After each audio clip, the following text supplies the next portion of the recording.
새벽 5시 부산 시내가 한눈에 내려다 보이는 호텔 스위트룸에서 박경수는 잠에서 깼습니다.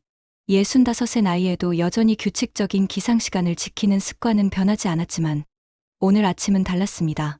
침대 옆 탁자 위에 놓인 서류들이 그의 시선을 사로잡았습니다. 미국 메디케어 승인서, 복수국적 승인 통지서, 그리고 딸이 보내온 샌프란시스코 아파트 계약서. 아빠, 이번엔 정말 오시는 거죠? 어젯밤 영상통화에서 들었던 딸의 목소리가 아직도 귓가에 맴돌았습니다. 화면 너머로 보였던 손자의 모습도 마찬가지였습니다. 벌써 8살이 된 아이는 할아버지보다 영어가 더 자연스러웠고 한국어로 대화할 때면 어색해하는 기색이 역력했습니다. 박경수는 창가로 걸어가 부산 시내를 내려다보았습니다. 자신이 부사장으로 재직 중인 이 4성급 호텔은 이 도시에서 가장 높은 건물 중 하나였습니다. 로비 설계부터 직원 교육 시스템까지 이 호텔의 모든 것에는 박경수의 철학과 경험이 스며들어 있었습니다. 하지만 지금 그가 느끼는 것은 성취감이 아니라 묘한 공허함이었습니다. 부사장님, 오늘 오후 부산상공회의소 강연 있지 않으셨죠? 문득 어제 후배 주희가 했던 말이 떠올랐습니다. 박경수는 이 지역에서 호텔업계의 산증인으로 불리며 각종 강연과 자문을 요청받는 인물이었습니다. 사람들은 그의 경험담을 듣기 위해 먼 곳에서도 찾아왔습니다. 일본에서의 실패, 미국에서의 재기, 그리고 한국으로의 화려한 복귀. 그의 인생 스토리는 많은 이들에게 감동과 교훈을 주었습니다. 그런데 정작 그 이야기의 주인공은 왜 이렇게 허전한 마음이 들까요? 박경수는 핸드폰을 들어 시간을 확인했습니다. 샌프란시스코는 지금 오후 1시. 딸과 손자는 학교와 직장에서 각자의 하루를 보내고 있을 시간이었습니다. 그들에게는 할아버지가 한국에서 무엇을 하고 있는지, 어떤 고민을 하고 있는지가 그다지 중요하지 않을 것입니다. 그저 언제 미국으로 오느냐가 관심사일 뿐이었습니다. 창밖으로는 부산의 아침이 시작되고 있었습니다. 출근길 사람들이 분주히 움직이고 택시와 버스들이 거리를 메우고 있었습니다. 이 모든 일상 속에서 박경수만이 홀로 다른 시간을 살고 있는 것 같았습니다. 과거와 현재, 그리고 불확실한 미래 사이에서 말입니다. 책상 위의 달력을 보니 오늘이 3월 15일이었습니다. 정확히 한 달 후면 호텔 측과의 계약이 종료됩니다. 연장할 수도 있고 정말로 미국으로 떠날 수도 있습니다. 모든 준비는 이미 끝났습니다. 이제 남은 것은 선택뿐이었습니다. 하지만 그 선택이 이렇게 어려울 줄은 몰랐습니다. 65해를 살아오면서 수많은 결정을 내려왔지만 지금만큼 막막했던 적은 없었습니다. 한국에서의 안정된 삶을 포기하고 미국 땅에서 다시 시작할 용기가 있을까요? 아니면 가족과 떨어져 지내는 외로움을 감수하면서라도 이곳에 남을까요? 박경수는 깊은 한숨을 내쉬며 샤워실로 향했습니다. 오늘도 그를 기다리는 하루 일과가 있었습니다. 직원 회의, 고객 미팅, 그리고 오후의 강연까지. 하지만 무엇보다도 오늘 안에는 반드시 결정을 내려야 했습니다. 더 이상 미룰 수는 없었습니다. 샤워를 하며 박경수의 머릿속에는 30년 전 기억이 되살아났습니다. 32살, 호텔 경영학과를 졸업하고 서울의 한 호텔에서 3년간 경력을 쌓은 뒤 받았던 일본 진출 제안에 망설임 없이 손을 들었던 그 시절 말입니다. 벚꽃이 만개한 도쿄에 첫 발을 디딘 순간까지는 좋았습니다. 하지만 현실은 지옥이었습니다. 첫 주부터 시작된 일본인들의 괴롭힘은 치밀하고 교묘했습니다. 회의 시간을 일부러 알려주지 않거나 회의가 시작되고 30분 후에야 연락이 왔습니다. 박경수가 허둥지둥 회의실에 들어가면 이미 모든 안건이 결정된 뒤였습니다. 동료들은 미안하다는 표정을 지었지만 그들의 차가운 눈빛은 모든 것이 계획적이었음을 말해주었습니다. 더 악랄한 것은 고객 응대 상황에서였습니다. 박경수가 일본 고객에게 서비스를 제공할 때마다 동료들은 뒤에서 수군거렸습니다. 조선인이 일본어를 한다며 키득거리거나 발음이 어색하다며 고개를 저었습니다. 고객들 앞에서는 정중했지만 박경수가 자리를 비우면 곧바로 다른 직원이 그 고객을 맡았습니다. 석 달이 지나자 괴롭힘은 더욱 노골적이 되었습니다. 박경수가 제안한 고객 서비스 개선안에 대해 사토 과장은 회의실에서 대놓고 조롱했습니다. 한국 사람들은 일본 고객의 섬세한 감성을 이해하지 못한다며 역시 거칠다고 비웃었습니다. 회의실에 있던 다른 직원들도 함께 웃어댔습니다. 점심시간은 더욱 치욕적이었습니다. 일본 직원들끼리만 둘러앉아 식사하고 박경수가 다가가면 갑자기 조용해졌습니다. 그러다가 박경수가 자리를 뜨면 다시 웃음소리가 터져 나왔습니다. 식당에서 매운 음식 냄새가 난다며 코를 막는 제스처를 하거나 김치 냄새 같다며 얼굴을 찡그렸습니다. 모든 것이 박경수를 겨냥한 것이었습니다. 결정적인 사건은 6개월 후에 일어났습니다. 박경수가 며칠간 감기로 쉬고 난 뒤 출근했을 때 자신의 책상이 구석진 화장실 근처로 옮겨져 있었습니다. 그리고 자신이 담당하던 VIP 고객들은 모두 다른 직원에게 넘어가 있었습니다. 사토 과장은 고객들이 불편해했다며 임시 조치하고 둘러댔지만 그 임시가 영원히 계속될 것임을 박경수도 알고 있었습니다. 가장 참기 어려웠던 순간은 회식 자리에서였습니다. 술에 취한 일본인 선배가 박경수의 어깨를 툭툭 치며 한국은 일본 덕분에 발전했다고 떠들어댔습니다. 주변 동료들은 박장대소했습니다. 박경수는 그 순간 주먹을 쥐었지만 참을 수밖에 없었습니다. 밤늦게 도쿄의 작은 원룸에서 혼자 컵라면을 먹으며 박경수는 눈물을 흘렸습니다.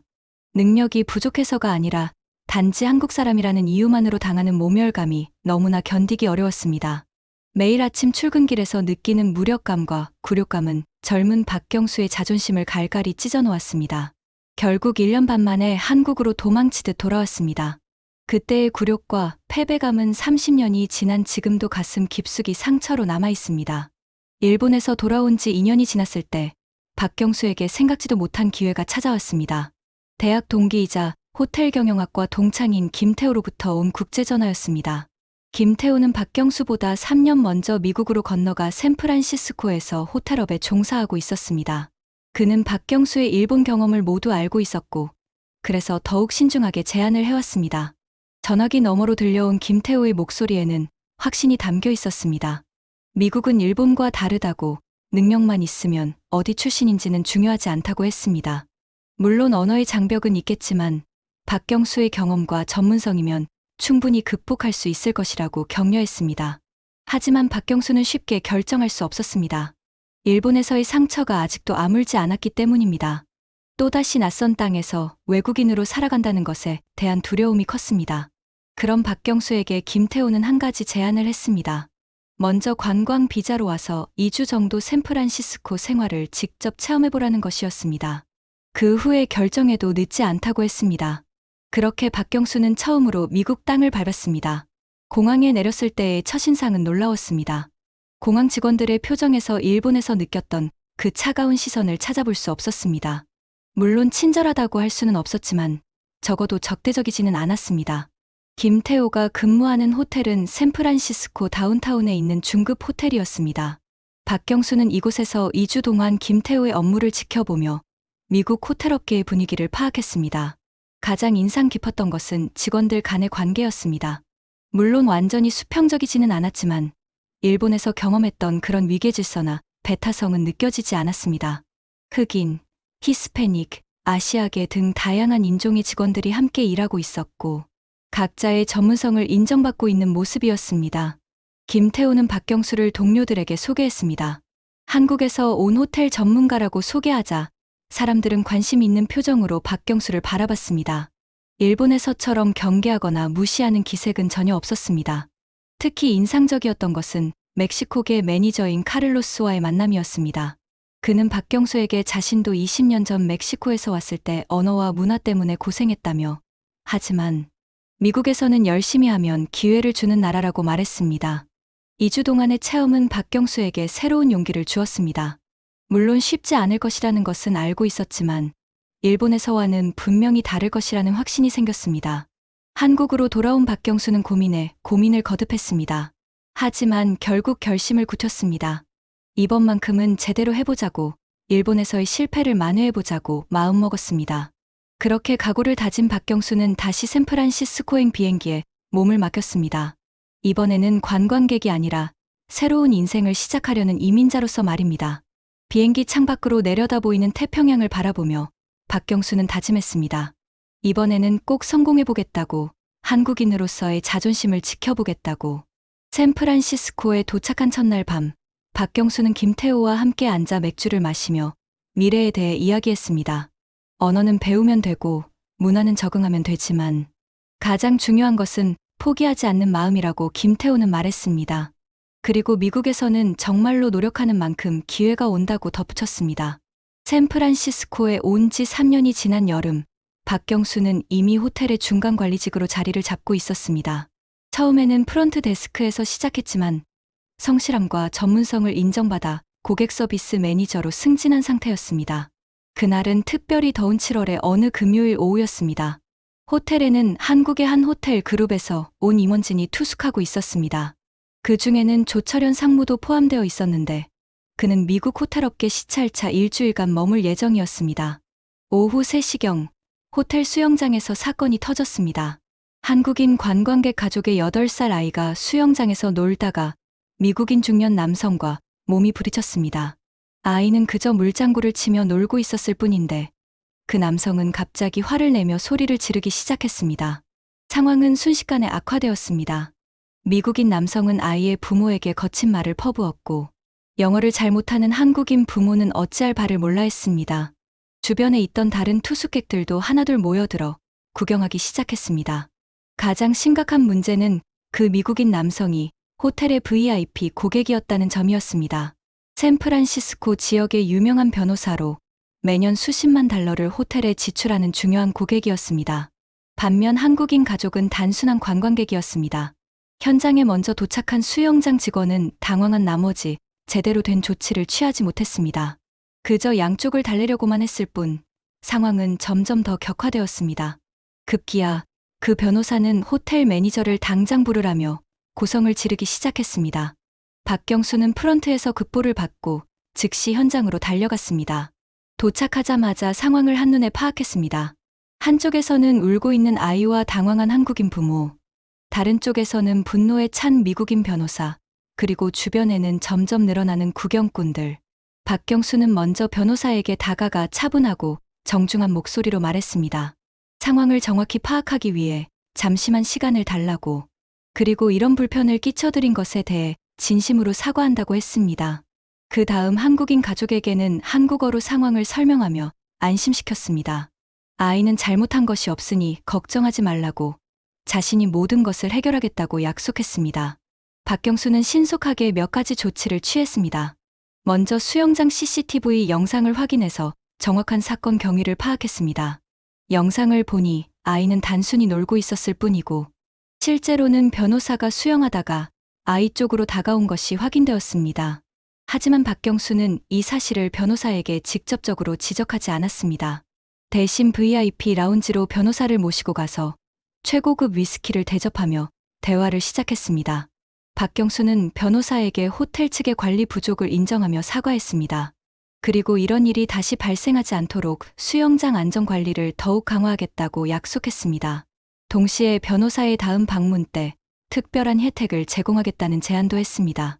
변호사는 처음에는 여전히 화가 나 있었지만 박경수의 진정성 있는 사과와 합리적인 해결책에 점차 마음을 누그러뜨렸습니다. 특히 박경수가 사건을 객관적으로 분석하고 양쪽 모두를 배려하는 모습에서 전문성을 느꼈다고 나중에 말했습니다. 한편 한국인 가족에게는 아이에게 트라우마가 생기지 않도록 특별히 신경 써서 대처했습니다. 호텔에서 아이가 좋아할 만한 선물을 준비하고 가족 전체에게 호텔 레스토랑에서의 특별 만찬을 제공했습니다. 이 모든 과정을 지켜본 조철현 상무는 깊은 인상을 받았습니다. 위기 상황에서 양쪽 모두를 만족시키면서도 호텔의 명성을 지킨 박경수의 능력에 감탄했습니다. 사건이 마무리된 후 조철현 상무는 박경수를 따로 불렀습니다. 호텔 로비 라운지에서 커피를 마시며 나눈 대화에서 조철현 상무는 박경수의 경력과 미국 생활에 대해 자세히 물어봤습니다. 며칠 후 조철현 상무는 박경수에게 명함을 건네며 한국에 돌아가서 연락하겠다는 의미심장한 말을 남긴 채 한국으로 돌아갔습니다. 3개월 후 정말로 조철현 상무로부터 국제전화가 왔습니다. 부산에 새로 리뉴얼하는 호텔의 총지배인 자리가 있는데 맡아줄 수 있겠느냐는 제안이었습니다. 조건도 파격적이었습니다. 그날 밤 박경수는 친구 태호와 함께 샌프란시스코 시내를 걸으며 깊은 대화를 나눴습니다. 미국에서의 생활도 안정되어 가고 있었지만 한국에서 자신의 모든 경험과 능력을 발휘할 수 있는 기회는 흔치 않을 것이었습니다. 결국 박경수는 한국행을 결심했습니다. 수영장에서의 그 하루가 그의 인생을 다시 한번 바꾼 것입니다. 그렇게 박경수는 15년 만에 한국 땅을 다시 밟았습니다. 부산의 새로 리뉴얼된 4성급 호텔 총지배인으로서의 귀국이었습니다. 공항에서 호텔까지 가는 길에 바라본 부산의 모습은 많이 달라져 있었습니다. 도시는 더욱 현대적으로 변했고 호텔이 위치한 시내 중심가는 활기로 넘쳤습니다. 호텔에 첫 출근한 날, 직원들의 반응은 뜨거웠습니다. 미국에서 쌓은 경험과 성공 스토리는 이미 소문이 나 있었고 모든 직원들이 새로운 총지배인에 대한 기대감으로 가득했습니다. 특히 호텔 경영학과를 갓 졸업하고 입사한 신입사원 주인은 박경수를 보는 눈빛이 남달랐습니다. 박경수는 자신의 모든 경험과 노하우를 이 호텔에 쏟아부었습니다. 미국에서 배운 고객 서비스 시스템을 도입하고 직원 교육 프로그램을 체계화했습니다. 일본에서의 실패 경험도 반면교사로 삼아 직원들 간의 수평적 의사소통을 강조했습니다. 결과는 놀라웠습니다. 호텔의 매출은 매년 상승했고 고객 만족도 역시 지역 최고 수준을 기록했습니다. 박경수의 명성은 부산을 넘어 전국 호텔업계에 알려지기 시작했습니다. 2년이 지나자 각종 강연 요청이 쏟아졌습니다. 부산상공회의소, 호텔관광대학, 지역 기업체에서 박경수의 성공 스토리를 듣고 싶어 했습니다. 일본에서의 실패, 미국에서의 재기, 그리고 한국으로의 성공적인 복귀. 그의 인생 이야기는 많은 사람들에게 감동과 교훈을 주었습니다. 주인은 박경수의 가장 열정적인 제자였습니다. 그녀는 박경수의 모든 말을 메모하고 그의 업무 방식을 배우려고 노력했습니다. 박경수 역시 주위의 열정을 높이 사서 많은 것을 가르쳐 주었습니다. 하지만 시간이 흐르면서 박경수는 묘한 공허함을 느끼기 시작했습니다.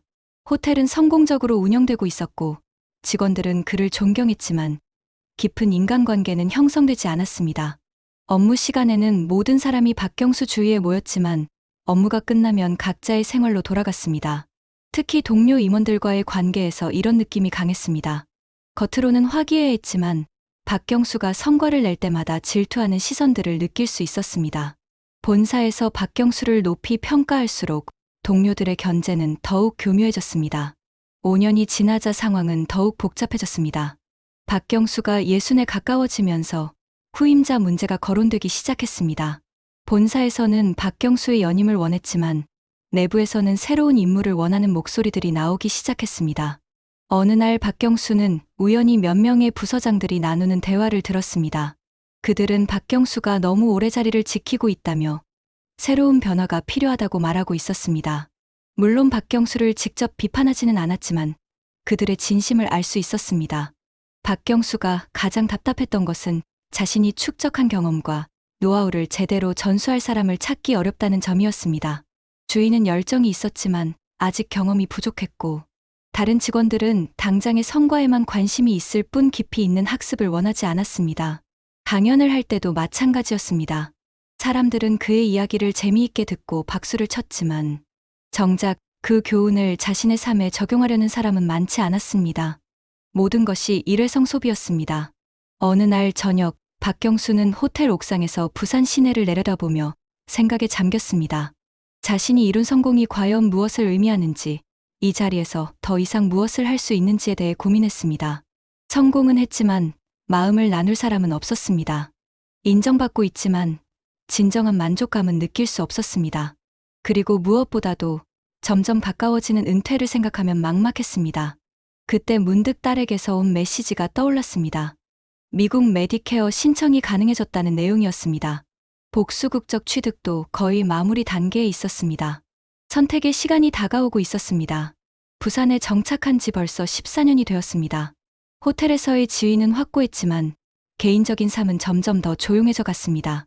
매주 화요일 오후 박경수는 동네 평생교육원에서 열리는 시니어 모임에 참석했습니다.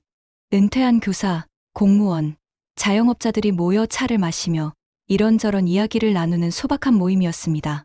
이 모임이 박경수에게는 유일한 사적인 인간관계의 장이었습니다. 하지만 올해 들어 그 모임의 풍경이 달라지기 시작했습니다. 먼저 김 선생이 뇌졸중으로 쓰러져 요양병원에 입원했습니다. 40년간 초등학교 교사로 근무했던 그는 항상 밝은 웃음으로 모임의 분위기를 이끌어가던 사람이었습니다. 한 달 후에는 이 씨가 치매 진단을 받고 가족들에 의해 요양원으로 들어갔습니다. 박경수와 같은 나이였던 이 씨는 젊은 시절 사업가로 성공했던 경험담을 들려주곤 했는데 어느 순간부터 같은 이야기를 반복하더니 결국 기억을 잃기 시작했습니다. 가을이 깊어갈 무렵에는 최 씨마저 심장마비로 갑작스럽게 세상을 떠났습니다. 장례식장에서 만난 모임 회원들의 표정은 어둡고 무거웠습니다. 누군가 중얼거렸습니다. 이제 우리 차례구나. 그런 와중에 박경수 자신도 몸의 변화를 느끼고 있었습니다. 계단을 오르면 숨이 차고 아침에 일어날 때 허리가 뻣뻣했습니다. 정기검진에서 혈압약을 처방받았고 의사는 앞으로 더 주의 깊게 건강관리를 하라고 당부했습니다. 자녀들과의 관계도 점점 더 어색해졌습니다. 주말마다 걸려오던 영상통화 횟수도 줄어들었고 통화를 해도 할 말이 많지 않았습니다. 손자는 학교를 다니게 되면서 할아버지보다는 친구들과의 시간을 더 중요하게 여겼습니다. 특히 가슴 아팠던 것은 손자의 생일을 깜빡했던 일이었습니다. 딸에게서 서운하다는 메시지를 받고서야 뒤늦게 선물을 보냈지만 그 순간 박경수는 자신이 가족들에게 얼마나 멀어져 있는지를 깨달았습니다. 호텔에서도 변화의 바람이 불고 있었습니다. 본사에서는 젊은 인재들을 영입하며 호텔 업계의 디지털 전환을 추진하고 있었습니다. 박경수의 경험과 노하우는 여전히 존중받았지만 새로운 트렌드를 따라가기에는 한계가 있었습니다. 어느 날 저녁, 박경수는 서재에서 오래된 앨범을 뒤적이다가 아내의 사진을 발견했습니다. 10년 전 암으로 세상을 떠난 아내는 생전에 박경수에게 자주 말하곤 했습니다. 여보, 우리 나중에 늙으면 미국 가서 아이들과 함께 살자. 손자들 키우는 것도 도와주고. 그때는 막연한 이야기로만 들렸는데 지금은 그 말이 새롭게 다가왔습니다. 아내가 살아있었다면 지금쯤 함께 미국에 있었을지도 모릅니다. 아내와 함께 하지 못한 여행, 함께 보지 못한 손자들의 성장, 그 모든 것들이 마음을 무겁게 했습니다. 그러던 어느 날 딸에게서 온 전화 한 통이 박경수의 마음을 흔들어 놓았습니다. 딸의 목소리에는 걱정이 가득했습니다. 손자가 요즘 할아버지를 그리워한다는 것이었습니다. 친구들은 모두 할머니, 할아버지와 함께 지내는데 자신만 혼자라고 느낀다는 이야기였습니다. 그날 밤 박경수는 잠을 이루지 못했습니다. 창밖으로는 가을비가 내리고 있었고 빈집은 더욱 적막했습니다. 성공한 호텔리어로서의 삶과 외로운 개인으로서의 삶 사이에서 박경수는 진정한 선택의 기로에 서 있었습니다. 책상 서랍에서 미국 메디케어 승인서와 복수국적 증서를 꺼내 들었습니다. 모든 준비는 끝났습니다. 이제 남은 것은 용기뿐이었습니다. 아내가 꿈꿔왔던 미국에서의 노후, 손자들과 함께하는 시간, 그리고 딸 곁에서 진정한 가족으로 살아가는 것. 그것이 정말로 자신이 원하는 것일까요? 박경수는 오랫동안 창밖을 바라보며 생각에 잠겼습니다.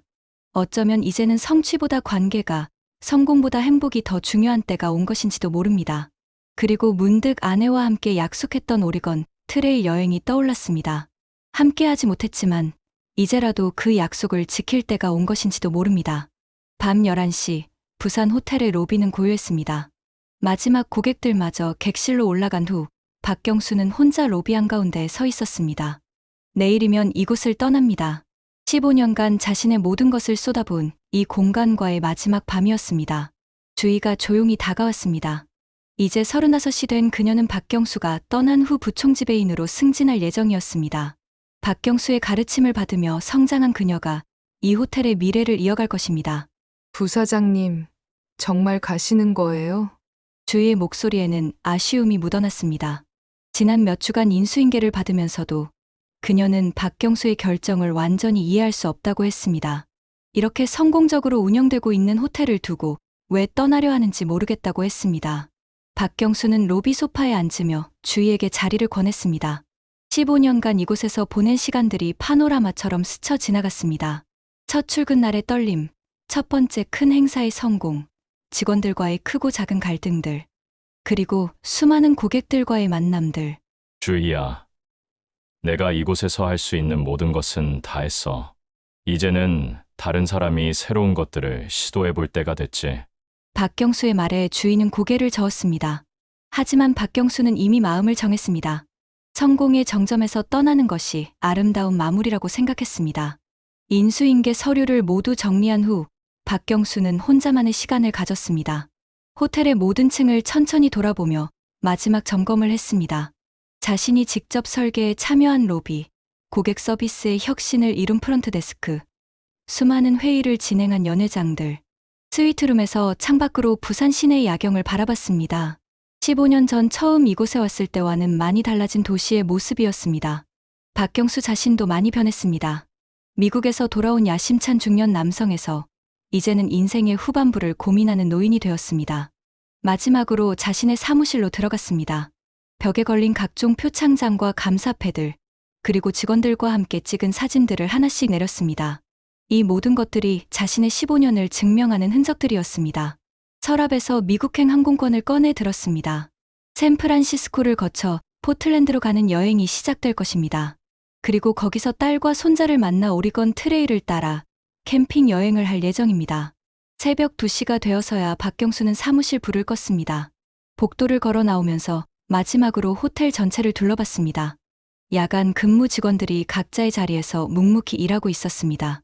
이들이 내일부터는 새로운 체제에서 일하게 될 것입니다. 엘리베이터를 타고 1층으로 내려오면서 박경수는 깊은 숨을 내쉬었습니다. 후회는 없었습니다. 이곳에서 할 수 있는 모든 것을 다 해봤고 후배들에게 물려줄 수 있는 시스템도 만들어 놓았습니다. 로비를 나서며 마지막으로 뒤돌아봤습니다. 자신의 집과도 같았던 이 공간과 이제 작별입니다. 하지만 슬프지는 않았습니다. 오히려 새로운 시작에 대한 기대감이 컸습니다. 집으로 돌아가는 길에 박경수는 하늘을 올려다봤습니다. 별들이 유난히 밝게 빛나고 있었습니다. 아내가 살아있었다면 함께 이 순간을 나누고 있었을 것입니다. 하지만 이제라도 아내와의 약속을 지키러 갑니다. 내일부터는 호텔리어 박경수가 아니라 그저 한 사람의 아버지이자 할아버지로 살아가게 될 것입니다. 그것도 나쁘지 않은 인생의 새로운 챕터라고 생각했습니다. 오리건주 포틀랜드 외곽의 숲속 캠핑장에서 박경수는 잠에서 깼습니다. 캠핑카 창문으로 들어오는 아침 햇살이 따스했고 새들의 지저귀미 하루를 알렸습니다. 옆자리에서는 9살이 된 손자가 아직 깊은 잠에 빠져 있었습니다. 어제까지만 해도 할아버지와의 캠핑을 시큰둥해했던 아이였지만 며칠째 계속된 여행에서 조금씩 마음을 열기 시작했습니다. 박경수는 조용히 캠핑카에서 나와 모닝커피를 끓였습니다. 한국에서 마지막으로 가져온 원두로 내린 커피는 특별한 맛이었습니다. 15년간 매일 아침 호텔 사무실에서 마셨던 그 커피와는 완전히 다른 여유로움이 있었습니다. 지난 한 달간의 변화는 박경수 자신도 놀라울 정도였습니다. 딸의 집에서 처음 며칠은 어색했습니다. 오랜만에 가족과 함께하는 생활에 적응하는 것이 쉽지 않았습니다. 특히 손자와의 관계는 더욱 어려웠습니다. 언어의 장벽도 있었고 세대 차이도 컸습니다. 하지만 이 오리건 트레일 여행이 모든 것을 바꿔놓았습니다. 자연 속에서 함께 시간을 보내면서 할아버지와 손자는 말로 표현할 수 없는 끈끈한 유대감을 형성했습니다. 어제 저녁 캠프파이어를 앞에 두고 데이비드가 처음으로 한국어로 말을 건넸습니다. 할아버지, 한국에서는 어떤 일을 하셨어요? 서툰 한국어였지만 그 진심이 전해져 왔습니다. 박경수는 자신의 인생 이야기를 천천히 들려주었습니다. 일본에서의 실패, 미국에서의 재기, 한국에서의 성공, 그리고 다시 미국으로 온 이유까지. 데이비드는 진지하게 들었습니다. 그리고 마지막에 말했습니다. 할아버지는 정말 용감하신 것 같아요. 저는 새로운 곳으로 이사 가는 것도 무서워하는데. 그 순간 박경수는 깨달았습니다. 자신이 손자에게 줄 수 있는 가장 소중한 선물은 돈이나 물건이 아니라 인생의 용기와 지혜라는 것을 말입니다. 이번 여행의 목적지는 오리건 트레일의 종점인 컬럼비아 강이었습니다. 19세기 개척자들이 목숨을 걸고 건너온 그 길을 따라 여행하는 것은 박경수에게 특별한 의미가 있었습니다. 아내와 함께 하기로 했던 약속이었기 때문입니다. 15년 전 아내가 세상을 떠나기 전 마지막으로 했던 말이 떠올랐습니다. 여보, 우리 나중에 미국 가면 오리건 트레일 꼭 가봐요. 개척자들처럼 우리도 새로운 땅에서 새로운 삶을 시작하는 거니까. 지금 이 순간 박경수는 아내와의 약속을 지키고 있었습니다. 비록 혼자이지만 손자와 함께하고 있었습니다. 함께 간단한 아침 식사를 준비하면서 박경수는 생각했습니다. 호텔에서의 15년은 모든 것이 계획되고 통제되는 삶이었습니다. 매일 같은 시간에 출근하고 정해진 업무를 처리하고 예측 가능한 결과를 만들어내는 삶이었습니다. 하지만 지금은 다릅니다. 내일 어디로 갈지, 무엇을 할지 정해져 있지 않습니다. 그런데 그것이 두렵지 않습니다. 오히려 설레입니다. 캠핑카를 정리하고 다시 길을 떠날 준비를 하면서 박경수는 스마트폰으로 딸에게 사진을 보냈습니다. 손자와 함께 찍은 셀카였습니다. 두 사람 모두 환한 미소를 짓고 있었습니다. 곧바로 딸에게서 답장이 왔습니다. 아빠, 정말 행복해 보이세요. 데이빗도 이렇게 웃는 모습 오랜만에 봐요. 박경수는 미소를 지었습니다. 성공한 호텔녀로 살 때보다 지금이 훨씬 더 행복했습니다. 명예도, 지위도, 돈도 없었지만 진정한 가족과의 시간이 있었습니다. 캠핑카 엔진을 켜고 다시 길을 떠나면서 박경수는 백미러로 지나온 길을 바라봤습니다. 서울, 도쿄, 샌프란시스코, 부산 그리고 다시 미국. 모든 것이 이 순간을 위한 여정이었던 것 같습니다. 할아버지, 다음엔 어디로 갈 거예요? 데이비드의 질문에 박경수는 대답했습니다. 글쎄, 가다 보면 정해지겠지. 인생이란 원래 그런 거란다. 고속도로 위로 캠핑카가 달려갑니다. 목적지는 정해져 있지 않지만 방향은 분명합니다. 앞으로 새로운 하루를 향해서 박경수의 인생은 끝난 것이 아니라 이제 막 다시 흐르기 시작한 것입니다. 오늘 이야기는 어떠셨나요? 여러분의 생각이 정말 궁금해요. 댓글로 알려주세요. 구독과 좋아요는 컨텐츠 제작에 큰 힘이 되는 거 아시죠? 오늘도 함께해 주셔서 진심으로 감사합니다. 따뜻한 인생 스토리였습니다.